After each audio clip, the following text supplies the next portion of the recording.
할렐루야. 함께 기도하심으로 6월 17일 새벽 예배를 하나님께 올려드리도록 하겠습니다. 사랑의 하나님, 밤새 저희들을 지켜주시고 쉼의 공간과 또 시간을 허락하사 저희가 다시 푹 쉬고 에너지를 얻을 수 있도록 함께 하심을 감사드립니다. 하나님, 행여라도 몸이 아파 또 마음이 아파 근심 속에 잠 못 이루는 우리 사랑하는 교우들이 있거든. 하나님, 나음을 입게 도와주시고 여호와 라파의 하나님을 경험할 수 있는 기회로 삼아 주시되 하나님 속히 낫게 하시고 건강한 육신 안에 또한 건강한 영적 생활을 할 수 있도록 인도하여 주시옵소서. 예수님의 이름으로 기도합니다. 아멘. 오늘 주시는 하나님 말씀은 레위기 14장 33절부터 42절까지 말씀입니다. 레위기 14장 33절부터 42절까지 말씀입니다. 봉독해 드리도록 하겠습니다. 여호와께서 모세와 아론에게 말씀하여 이르시되 내가 내게 기업으로 주는 가나안 땅에 너희가 이를 때에 너희 기업의 땅에서 어떤 집에 나병 색점을 발생하게 하거든 그 집 주인은 제사장에게 가서 말하여 알리기를 무슨 색점이 집에 생겼다 할 것이요. 제사장은 그 색점을 살펴보러 가기 전에 그 집안에 있는 모든 것이 부정을 면하게 하기 위하여 그 집을 비우도록 명령한 후에 들어가서 그 집을 볼지니 그 색점을 볼 때에 그 집 벽에 푸르거나 붉은 무늬의 색점이 있어 벽보다 우묵하면 제사장은 그 집 문 밖으로 나와 그 집을 이레 동안 폐쇄하였다가 이레 만에 또 가서 살펴볼 것이요. 그 색점이 벽에 퍼졌으면 그는 명령하여 색점 있는 돌을 빼내어 성 밖 부정한 곳에 버리게 하고 또 집안 사방을 긁게 하고 그 긁은 흙을 성 밖 부정한 곳에 쏟아버리게 할 것이요. 그들은 다른 돌로 그 돌을 대신하며 다른 흙으로 집에 바를지니라. 아멘. 오늘 본문 말씀 33절 이전에 32절까지는 나병 환자가 나음을 입었을 때 정결해지는 예식에 대해서 설명이 되어 있고요. 그 다음에는 나병 환자가 나음을 입었을 때 제단에 드릴 형편이 안 될 경우 어떻게 해야 하는지 그 대안을 하나님께서 마련해 주시는 내용이 나옵니다. 오늘 33절부터 함께 읽었는데요. 이 부분은 가옥에 발생한 문둥병에 관한 규례입니다. 가옥에 어떻게 문둥병이 발생하지? 이런 의문을 분명히 가지게 되실 겁니다. 저도 물론 그런 궁금증이 생겼어요. 가옥이라 함은 빌딩이나 집을 얘기하는 거잖아요. 그런데 이 규례가 제정될 당시 이스라엘 백성들은 광야에서 장막 생활을 했기 때문에 고정된 가옥이 없었습니다. 도대체 집에 그리고 건물에 문둥병이 생긴다는 말은 무슨 의미일까요?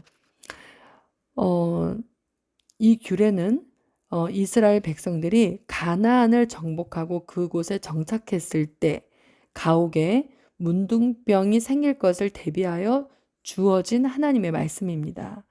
문둥병이 가옥에 생긴다, 즉 집안 벽면에 곰팡이가 부식되어서 그것을 문둥병에 비유하여 얘기하고 있습니다. 이처럼 하나님께서 가옥에 발생한 곰팡이에 이르기까지 세부적으로 정결 의식법을 제정한 것은 가옥에 발생한 곰팡이가 인체에 치명적인 악영향을 끼쳐서 뿐만이 아니라 오직 이러한 가옥의 정결 의식을 통하여 이스라엘 백성들이 모든 죄악과 부정으로부터 완전히 분리된 거룩한 삶을 살아나가기를 진정으로 원하셨기 때문일 것입니다. 오늘 본문에서 기업의 땅이라는 말이 나오는데요. 이거는 앞서 설명드린 것처럼 바로 이스라엘 선조들에게 주기로 약속하신 가나안 땅을 가리킵니다. 가나안 땅은 하나님께서 언약의 백성 이스라엘을 위해 기업으로 주신 상속의 땅이기도 하지만 역사적으로 볼 때는 가나안 땅이라도 문둥병과 같은 부정적인 영향을 받지 않을 수가 없었습니다. 여기서 사실 중요한 것은 가옥에 곰팡이가 필 때의 특징을 한번 볼까요? 소리가 나지 않습니다. 네, 우리가 목에 사용하는 그 분말로 된 그 약만 소리가 안 나는 것이 아니라 이 곰팡이가 우리 집에 필 때도 소리가 나지 않습니다. 또한 스며들듯 곰팡이가 핍니다. 소리가 나지 않게 스며드는 것이 바로 우리들의 죄인 것이죠. 우리 눈에 잘 띄지 않습니다. 그래서 우리는 날마다 수시로 무시로 기도하며 말씀 앞에 내 자신을 세우고 또 세워야 합니다. 제가 가끔 줄넘기를 집에서 하는데 가장 금방 땀이 나고 또 몸을 단련할 수 있는 아주 좋은 유산소 운동을 꼽으라고 하면은 주저없이 줄넘기를 말할 수 있습니다. 어린 시절부터 줄넘기를 참 좋아했는데요. 이 줄넘기를 하면서 가끔 제 자신을 테스트해 봅니다. 눈을 감고 제가 서서 줄넘기를 하던 그 자리에서 그대로 하려고 눈을 감고 한번 줄넘기를 해보잖아요. 그러면 단 한 번도 성공한 적이 없습니다. 항상 제 몸이 왼쪽으로 돌아가 있는 것을 보게 돼요. 제 머리로는, 제 느낌으로는 저는 분명히 똑바로 줄넘기를 시작했던 그 자리에서 그대로 하고 있다고 저는 생각하는데 눈을 딱 떠보면은 그렇지가 않습니다. 내 생각에는 나는 죄가 별로 없어. 내가 무슨 그렇게 큰 죄를 지었어라고 생각하지 모르지만 말씀 앞에 내 자신을 세우면요. 이미 왼쪽으로 돌아가 있는 저의 줄넘기 할 때의 모습을 보듯이 하나님 말씀 앞에 이렇게 비켜가 있는 내 자신을 발견하게 됩니다. 회개하지 않을 수가 없죠. 인권, 평등, 사랑이라는 이렇게 따뜻한 이름으로 동성애가 우리 삶에 스며들고 있지 않습니까? 조용히 옵니다.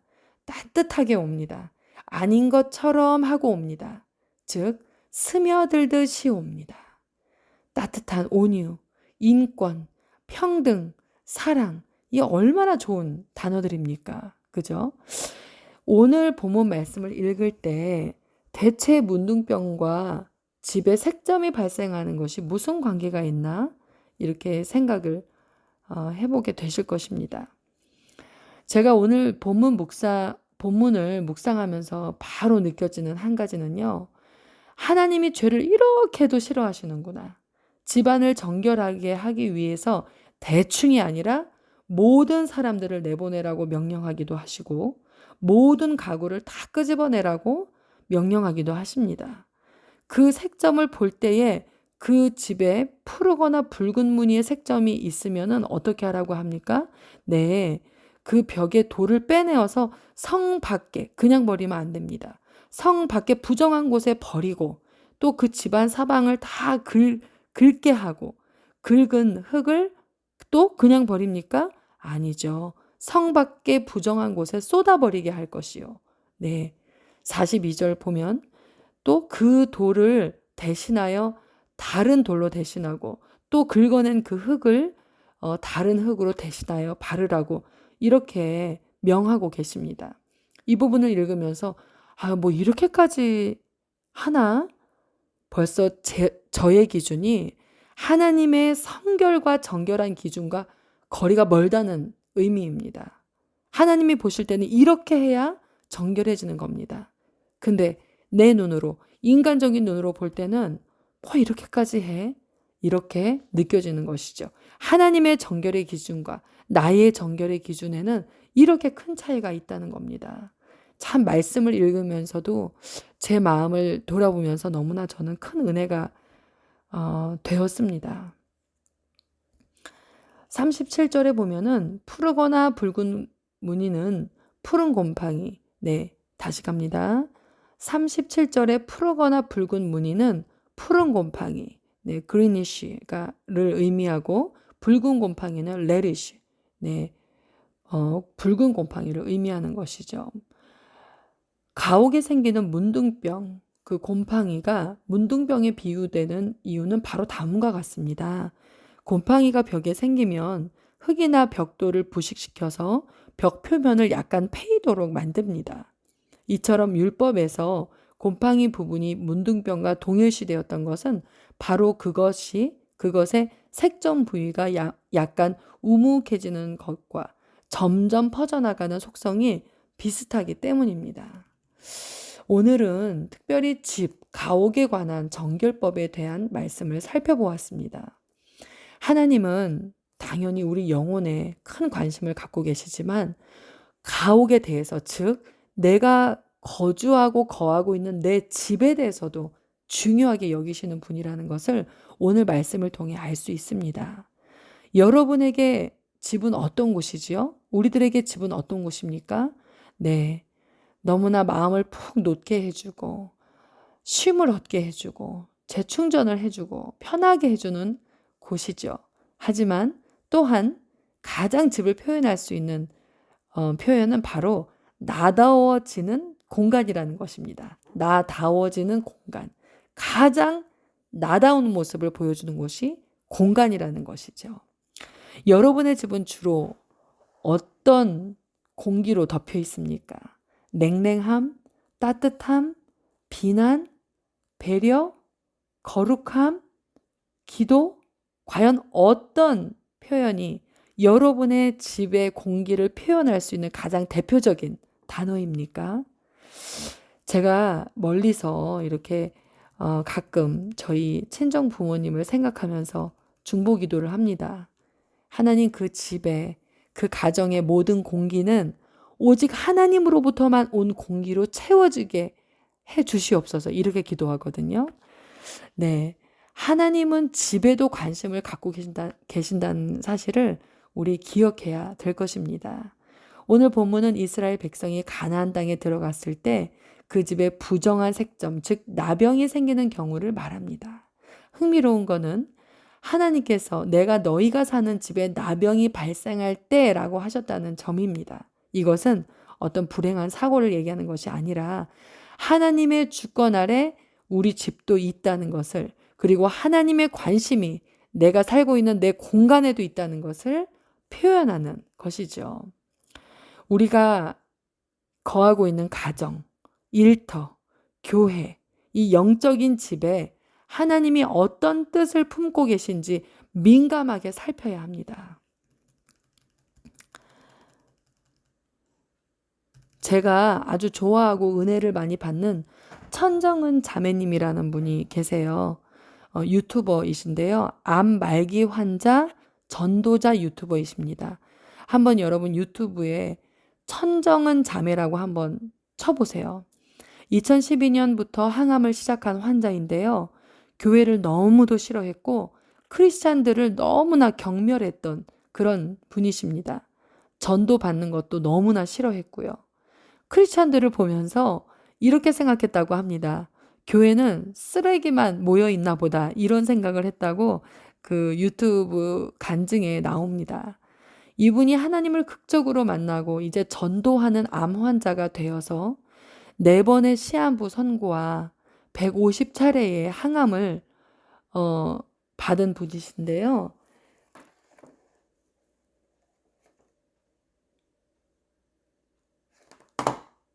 (1912년부터) 2025년까지 총 4번의 시한부 선고와 150차례의 항암을 받으셨던 분입니다.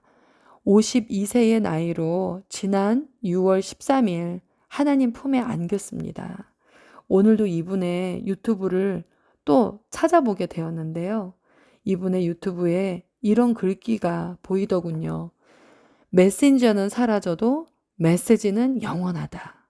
네, 지금 이 천정은 자매님이 아마 지금 하늘나라에서 제가 이렇게 설교를 녹화하면서 본인 얘기를 하는 것을 아마 하나님과 듣고 계실 것 같아요. 이분이 유튜브에서 간증하실 때 하셨던 이 글귀가 이 말이 정말 마음에 많이 남습니다. 이 천정은 자매님이 하나님을 만나고 나서 하나님께 처음으로 이렇게 물었다고 해요. 하나님, 제가 그렇게도 좋으세요? 이 얘기를 듣자마자 제 머릿속에 즉시 하나님이 어떤 표정을 지으셨을까 이런 궁금증이 생기더군요. 여러분, 조금 제가 격하게 표현해 볼까요? 하나님은요, 우리를 사랑하시기에 미쳐 계십니다. 우리를 너무나도 뜨겁게 사랑하시는 분이세요. 그런데 반면에 너무나도 싫어하는 것이 있어요. 바로 죄입니다.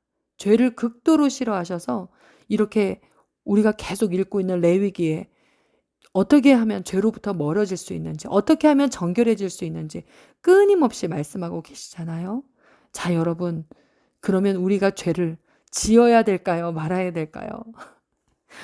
우리 함께 기도하며 하나님 앞에 나아가겠습니다.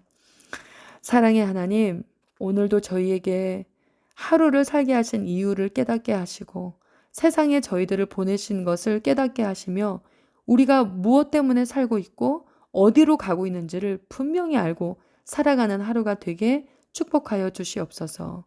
오늘 레위기 14장 말씀을 통하여서 우리의 사는 곳, 가옥까지도 정결해지기를 원하시는 하나님의 그 마음, 그 말씀을 받들어 하나님, 지금 우리가 있는 이 공간에 손을 들어 선포합니다. 예수님의 사랑으로 가득 찬 공간이 되게 해주시고 하나님이 보시기에 부끄러움이 없는 공간이 되게 해주시고 가장 나다워지는 이 공간에서 정말 아무도 보는 이 없을 때 나는 과연 누구인가 저희가 스스로 기억하고 기도하며 주님 앞에 나아갈 수 있도록 인도하여 주시옵소서. 예수님의 이름으로 기도합니다. 아멘. 하늘에 계신 우리 아버지여, 이름이 거룩히 여김을 받으시오며 나라가 임하옵시며 뜻이 하늘에서 이루어진 것 같이 땅에서도 이루어지이다. 오늘날 우리에게 일용할 양식을 주시옵고 우리가 우리에게 죄 지은 자를 사하여 준 것 같이 우리 죄를 사하여 주시옵고 우리를 시험에 들게 하지 마시옵고 다만 악에서 구하옵소서. 나라와 권세와 영광이 아버지께 영원히 있사옵나이다. 아멘.